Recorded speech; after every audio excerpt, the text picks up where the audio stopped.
Welcome to the Thinkers and Doers podcast, where we hear from the leading thinkers and doers shaping the world around us. My name is Luke Graham. I am your host, and today we have the privilege of hearing from global top 30 communications and body language expert, Dr. Louise Mahler.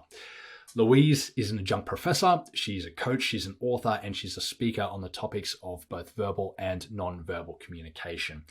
She's amassed quite an impressive list of clients, including Fortune 500 companies, and she is regularly featured on television, print, and online media where she shares her expertise.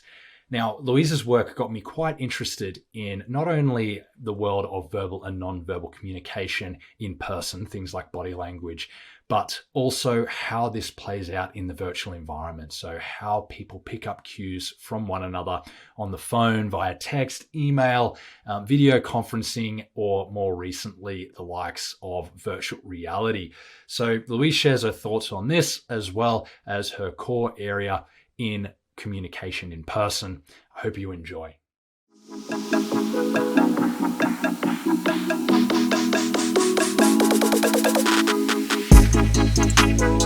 Pull your shoulders back and arms uncrossed. Today, I'm speaking with Dr. Louise Mahler, an academic and expert consultant in verbal and non-verbal communication. So, Louise, my understanding is that you came into this world in a little bit of an alternative way, traveling across the globe, observing the way that people were communicating with one another when they were speaking publicly versus the way they were doing so privately. Tell me a little bit about that journey for you and why it was that you were the person that was able to make a difference. Well, I think that really it wouldn't have mattered what my history was. All roads would have led to Rome, because this is just such a passion for me. I think I would have got here anyway. But there is an obvious part of ingredient in my history, which was that I worked in opera for over a decade. I did a degree in music, postgraduate in music, letters in music, and I worked in particular in Vienna with somebody who was absolutely obsessed with the body-voice connection. And so this became my passion. And then when I actually left opera and came into business, and, you know, in opera, we would spend our life looking at the way we would do sound, whether we'd initiate sound from above or slide up from below, or how much escaping air there'd be, or how much twang you'd have in the sound, all of these things. Then came into business, and suddenly people would stand up and say, hello, and I'm just thinking, sorry, what was your strategy? Sorry? I mean, up here for thinking, down there for dancing. It just didn't make sense to me.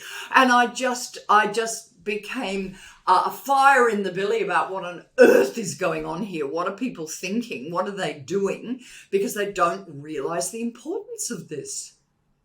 So have there been any examples in your career, especially in your earlier career, when you were being driven down this direction of working with non-verbal and verbal communication, where some major faux pas or you know, outstanding examples of errors in communication that led to the wrong assumptions being made between two people?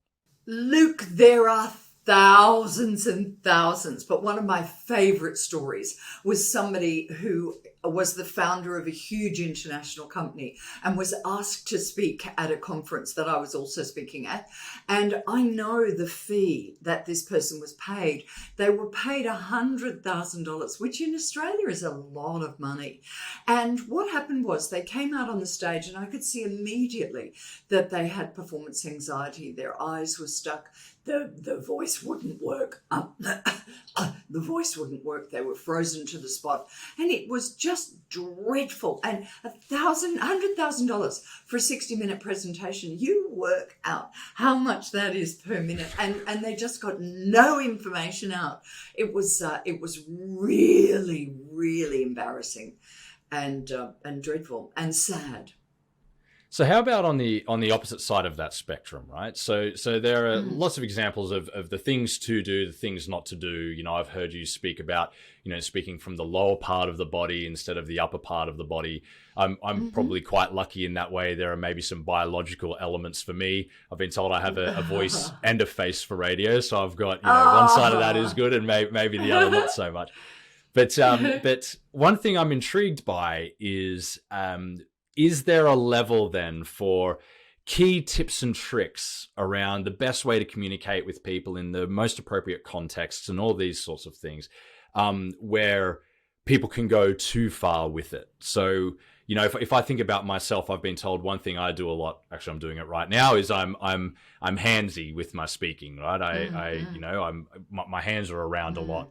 I'm dynamic. I move around a lot. I'm grabbing, you know, air and all these sorts of things. Are there points where you've seen people who get help with their communication style end up going too far in the opposite direction? Oh, look, the thing is, there's so much black and white around, and there always is in an area of thought where we don't do much education. And people tend to think either you do nothing and you sit still and you speak and you do not use your hands and you do not move, or people go, I go crazy with my hands. Oh, I love to move, crazy. Well, what about the grey area in the middle where you actually do move? You do need to move. You do need to use your hands. But then there are rules around that. So hands need to be congruent with what you are saying. Gestures need to be held and not snapped back into the center of the body. Gestures need to be non-repetitive. And movement, again, needs to be anchored to certain places, have meaning, understand the spatial psychology of a space, and work that spatial psychology, and even create your own spatial psychology and then use it. So it's not just a mess. So there's this grey area. It's not don't do it, do it. It's do it properly. And when do people go over the top? You know, we are so worried about people going over the top. We have such a voice in our mind go, oh, don't do it, you'll go over the top. You know, I had someone the other day who I said, swing your arms. And she swung her arms and walked and then said, I couldn't do that. That looks really stupid. And I'm like, really? Can you see that? No, you are the person walking doing that. You can't see it.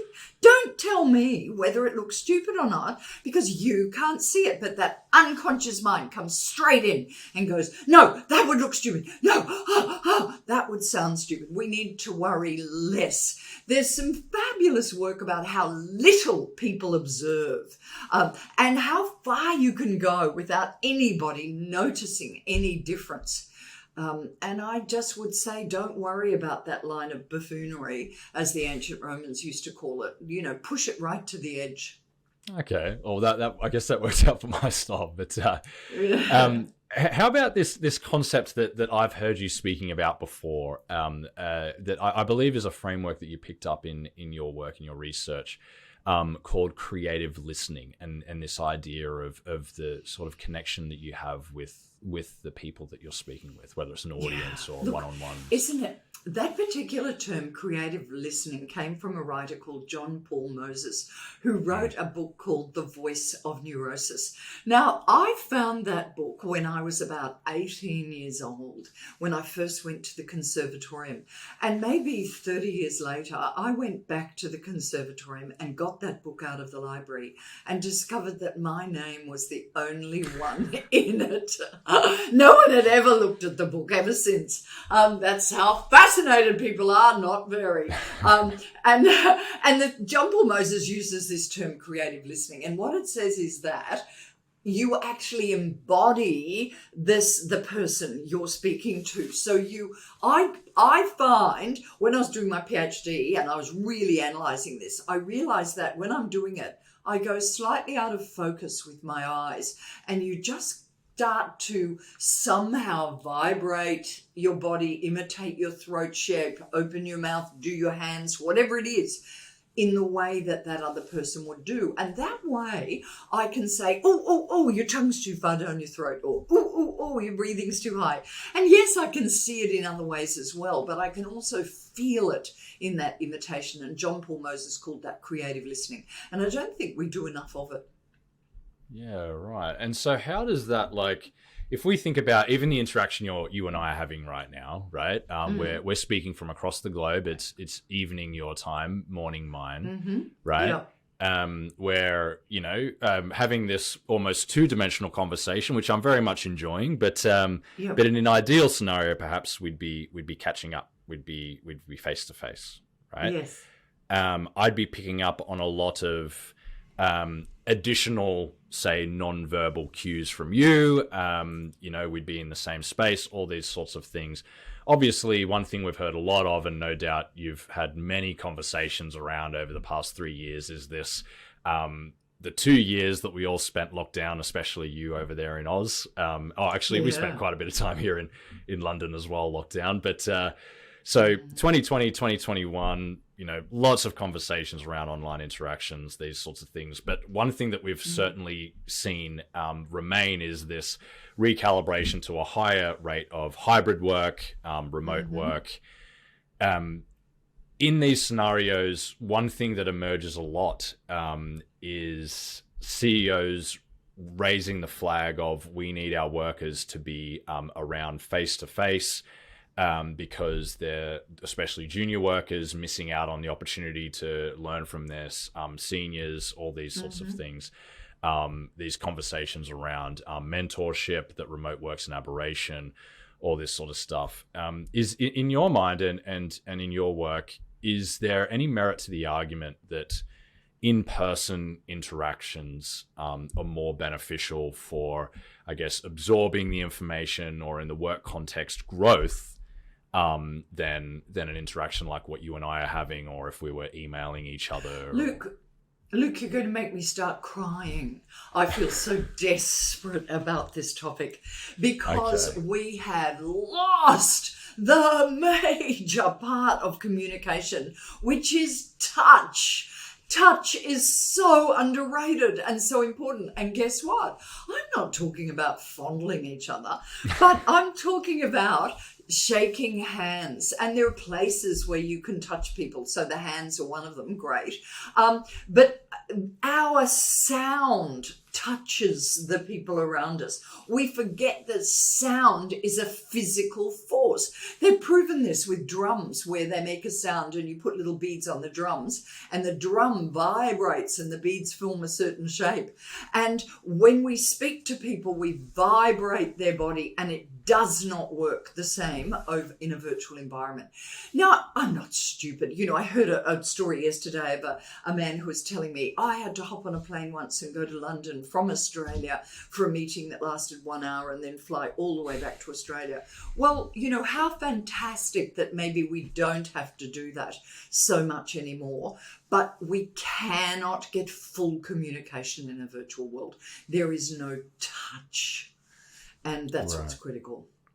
Yeah, that's really interesting, because when I was thinking about the questions I wanted to ask you, that's something that hadn't really occurred to me. But like, how about other types of stimuli? Like, I remember hearing this hilarious story from a friend that he was doing some business with, I think a person in Germany, who said, "We need to see each other so I can smell you." Yep. Well, whether we like people, definitely smell has a lot to do with it. And there's different research to show that women like men who have a different formula for beating off disease than our own. And apparently we can smell that, or testosterone, or whatever it is. But smell is often not in our conscious, but is very important. So smell is a big one. So what I find with consultants that I work with is the young consultants would normally walk in to see clients together with the older consultants, and they would learn unconsciously perhaps, but how to breathe, how to walk, how fast to enter, who to greet first, where to sit. All of those things are very much lost. And the young people who are coming up in consulting are losing their confidence. That's the thing I'm hearing over and over. People are saying, I've lost my confidence. We just don't know what we're doing. And mentoring is what a lot of leaders are saying is missing. And it's mentoring in the body, the physical body, the breath, the initial vocal tone, the touch. These are important things. We're not getting them. This is a really interesting point because, like, I've got a lot of friends who had children during COVID, right? And there's this big conversation around COVID kids, and the fact that, like, you know, I remember a friend of mine saying, I think his child was something like 18 months old before they met somebody, a human, other than their elder sibling and their two parents. And there's a lot of conversation around this, but of course there's a lot of conversation as well around the impacts in the workplace, but those non-verbal sort of almost subconscious lessons is something I personally haven't heard very much about. Oh, we're yet to see the disaster, the unfolding disaster. But recently I've done work with some schools and principals at schools, and they're telling me it is catastrophic, and that the children have lost their ability to talk to each other, to communicate. They're behaving in odd ways. In fact, it's so bad that they're putting forward that were we to ever have another pandemic, that under no circumstances are they to stop children from going to school. Right, okay. The impact has been dramatic, and I think that research is yet to come out, but I'm hearing it from schools and leaders in schools. Right. So how does that play out then? Because there's a big debate in the real estate sector, a very fierce debate. Some people get quite emotional around this, around the role, relevance, and value of remote work. Obviously, you made the point earlier that, you know, there's definitely a lot of benefits with remote interactions and things like that. You know, I mean, you and I can have this conversation rather than me flying back to Oz to have it. But obviously, you know, we've very much emphasized as well the value of these face-to-face interactions, you know, nonverbal communication, things like that. Where do we then sit with companies that are largely or entirely working remotely? So they speak of the benefits of, you know, having an international workforce, you know, a company that never sleeps, you know, there's always somebody awake doing some work across the business, all those sorts of things. What sort of advice would you give to a leader of an organization like that in making sure, I don't know, elements of culture or speaking to the junior employees with things like mirroring and learning from their mentors? What sort of advice would you give to business leaders that are managing remote teams and international teams that don't have that opportunity for the touch, for the interaction?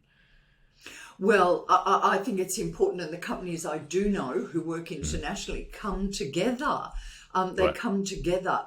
They have events where they come together, strategic planning where they come together, and making the effort for those events so that they do meet up and at least get to know who they're talking to, who they're speaking with. That's important, and to have more regular communication. So one of the things you find with remote assistants is the key thing that I do is we speak every day, and we have different ways of speaking. So we have WhatsApp, but we have Zoom, we have, you know, and we have the emails, and it, you know, there'd be 30 communications a day, bang, bang, bang. So a then, lot of communication. a lot of communication. A lot of comms. Try to meet up. Okay. So then how then does this play out? Because I'm sure, almost certain, if there's a software engineer or somebody attracted to some kind of, say, profession that has a high prevalence of say, people more inclined towards introversion, as an example, instead of extroversion. So I'm making the assumption, based on following your work for quite a few years, over half a decade, and being off the spectrum as an extrovert myself, I'm assuming that you're an extrovert, although I could be wrong. how would this then play out for the introverts listening to this conversation between two extroverts, saying we need to be around people, we need to, have interpersonal contact, all these sorts of things? Are they the skeptics here? You've surely worked with quite a few introverts. Luke. You're absolutely right. I'm off the spectrum in extroversion as well. But I've done a little bit of research into this. And certainly when it comes to communication, maybe you wouldn't know, because introverts make better presenters than extroverts. Introverts tend to, true. That's the research. They tend to plan better than extroverts. So, there is also research that I read recently that says that introverts are able to cope with interpersonal communication and actually go home without being psychologically damaged. They can do it. They may not want to do it, but they can do it. And of course, in my communication work, I often get, Louise, I don't feel comfortable like that. I'm an introvert. And I go, really, I don't care. Just do it, because that's good communication. And once introverts are convinced that it is good communication, they will do it, they can do it, and they're not damaged by it. Extroverts, on the other hand, are psychologically traumatized by lack of connection. Yeah. And I even feel that for myself. I have to race into the office or into a big social space at least several times a week to get my fill. Sorry, go ahead. That's it. No, that's right. That's exactly right. And the pandemic was a form of torture for me. Form of torture. And of course, I think that we've got the model of communication wrong.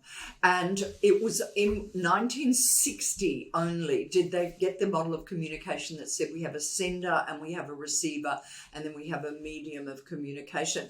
Really? And we've all taken that on board. And what that's led us to is the fact that in a virtual communication, maybe I am the sender, you are the receiver, therefore I have all the responsibility, you have none. You can even turn your computer off. What? That's not communication. And it never was before 1960. If you go back to ancient cultures, if you go back to ancient Rome, the emperor spoke and the audience spoke back with acclamations. The emperor would never continue with a speech without actually checking where the audience was at all the time. The audience have as much responsibility as the speaker. It is two-way. And I like to remodel the model of communication, which is when I speak to you, let's go back to the ancient derivations of the word, air comes out of my body and actually you breathe it in, which doesn't sound very COVID safe, but that's the reality. You breathe it in. The word spirare was the verb to breathe. So I inspire you. I breathe air into your body. That is what inspiration is. So if I'm hitting a screen, you're getting a small vibration out of a screen. How can I inspire you? And how can you give me your psyche back when the verb psyche comes from the verb to blow, to breathe? You need to breathe back to me. So we need a new model of communication that says, I breathe out, you breathe out, our air mixes together and we are one. Immediately, we both have responsibility to mix this air together. It's not one-sided. Sender-receiver is wrong model. That's actually a really helpful segue. That's quite interesting on this point that you make around this new model of communication, because I'm going to steal that point as a segue to a question I wanted to ask you around about 18 months or so ago now. Facebook changed their name to Meta. Right. And that created this massive boom in interest in what is the metaverse. Right. And again, another big debate around what the metaverse actually is. So we won't worry too much about that. But one of the key points here was that Zuckerberg et al. Said that their expectation is a big part of the future of human interaction is this three-dimensional version of what you and I are doing right now. Something that we learned from email, something that we learned from Twitter, something that we've learned from Facebook, is this challenge around misinterpretation of communication. I've spent a bit of time in different metaverse platforms interacting with people three-dimensionally and know that say social what's the word I'm looking for here? Social, say, norms are kind of violated, and there's some pretty serious examples of that. How would this look if we were trying to have a more three-dimensional version of what we're doing, but are still kind of failing to have that, the way you were just putting it, this kind of it does two-way. Still fail, Luke. It still fails. And I think there's a PhD, many PhDs written on our obsession with the visual. And great, we're going to make the visual as whole as possible and as three-dimensional. Guess what, Luke? There's still no vibration. There's still no touch. There's no whoosh of air. There's no vibration of my skin. I can now see you three-dimensional, but I'm not getting that pounding sensation. I'm not getting that smell. I'm not getting that touch that I need. There's a big gap. We think it's a little gap. I can see everything's a little gap. No, it's a great big chasm in our communication. And how do we recreate that whoosh of connection where we bind together, which we're not going to get from a visual representation? So not what that about it's not then? Brilliant. I'm not saying it's not brilliant. Steiner would say, and did say actually, one sun has eclipsed another. Right. So he's not saying it's not a sun, but it has eclipsed another sun. Right. And that sun of real connection. So how about then when it comes to this point around empathy between people and the antisocial side of it, right? So if we're failing to have these continuous sort of real life interactions that you're referring to, is there an antisocial element to it that we're just not going to be able to overcome unless we end up in some, I'm not sure if you've seen The Matrix from, I think it was the 90s or the early 2000s or something like that. They get plugged essentially into a computer, and it's a simulation that simulates everything that we're talking about, right? So it's not just a side, it's not just, whatever you're able to emulate. It's a full immersion, right? Science fiction, right? So obviously parking the fact that we're unable to do that, right? With technology, is there always going to be a pervasive inability to create empathy between people in a way that would mitigate antisocial behavior and things like the challenge of psychological distance, the challenge of being able to fully empathize with a person and treat them in a humanistic way? I don't know, Luke, but I would guess at yes. I'm here in Australia. You're in London. My son's in London, and most people I know who have children overseas, you don't let it go for 10 years. You travel over, you meet, and there comes a point where you lose that connection if you don't. We can talk on the phone till the cows come home, but we have to get together. I don't know anyone who just lets that go for decades and goes, yeah, great, that's enough. It's not. It is not. Why? I think that it's left unresearched, this whole ungraspable, unfathomable, because we're so obsessed with the visual. And it's not about the visual. Let's call it factor X. I think it's a KPI of success that people will get out and touch, feel, smell the people around them. And that's not to say, I'm saying no virtual, there's a place, but come on. Let's get that extra, make that extra effort. Yeah, right. Okay. So if I then say to you, like, as a kind of almost, or ask you, I should say, as almost like a summative kind of piece of advice you would give to the average, say, early career or entrepreneurial type of person who's having to have a lot of, they're in a lot of situations where they're speaking to a large number of people or a small number of people from different cultures around the world and all these sorts of things. What are probably the 5 key points that they need to be mindful of when they're communicating with people physically, in the way that you and I are now. What are the cliff notes of the Louise Mahler philosophy? Well, first of all, know that it's habitual, not natural. Everything you do is habitual, not natural.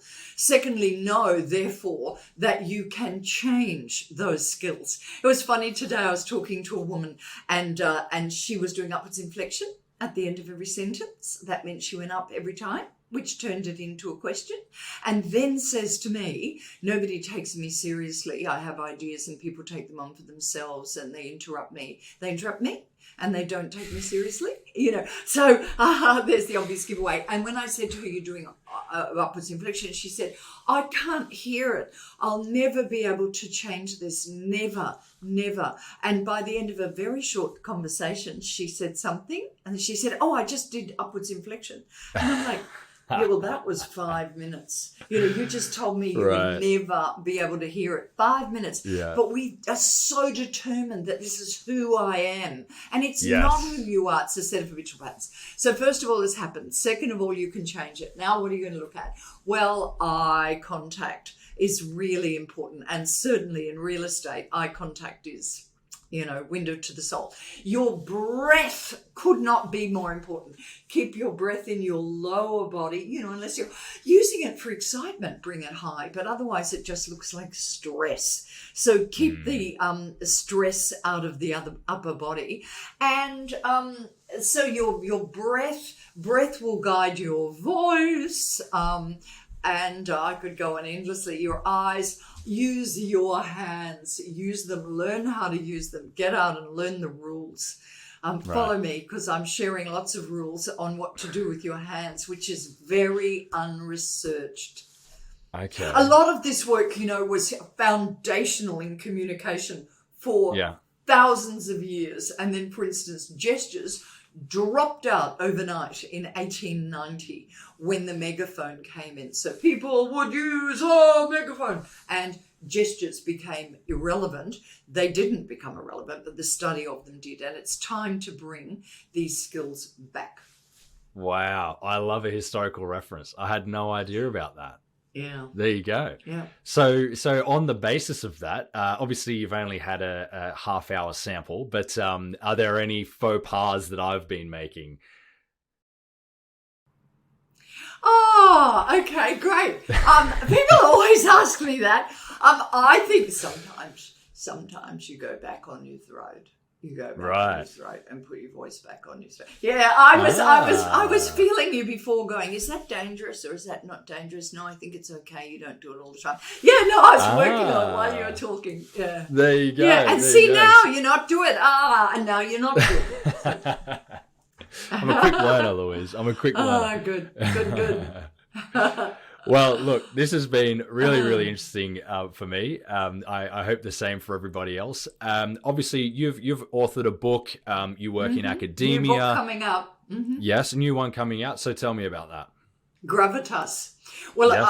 I will tell you. I'm talking about the research about gestures because gestures were critical in ancient Rome. The thing with nonverbal in ancient Rome is that a lot of it was learnt by imitation, by lessons and wasn't written down, and that was written down is lost. So we have very little information from ancient Rome, and we look at what we call rhetoric and see that as just the written word, or how we structure information. But actually, Demosthenes would say of gravitas, the 5 pillars of gravitas, the first most important one is delivery, the second most important one is delivery, and the third most important one is delivery. And ancient Romans would say 80% of your communication is delivery. And they did document quite a lot, enough for us to capture. So everything that I've learned over these years, when I go back, I go, oh my goodness, there's nothing new on the planet. It was all there in ancient Rome originally. So I'm grabbing those elements out of ancient Rome, gravitas, and applying them to our modern world. I love it. I'll be an early buyer again. As I said, I love historical references. I love communication. So I'll be there. I expect a signed copy, actually. Great. You'll get it. All right. Well, thank you very much, Louise. This was a great chat. I really enjoyed it. Thank you, Luke.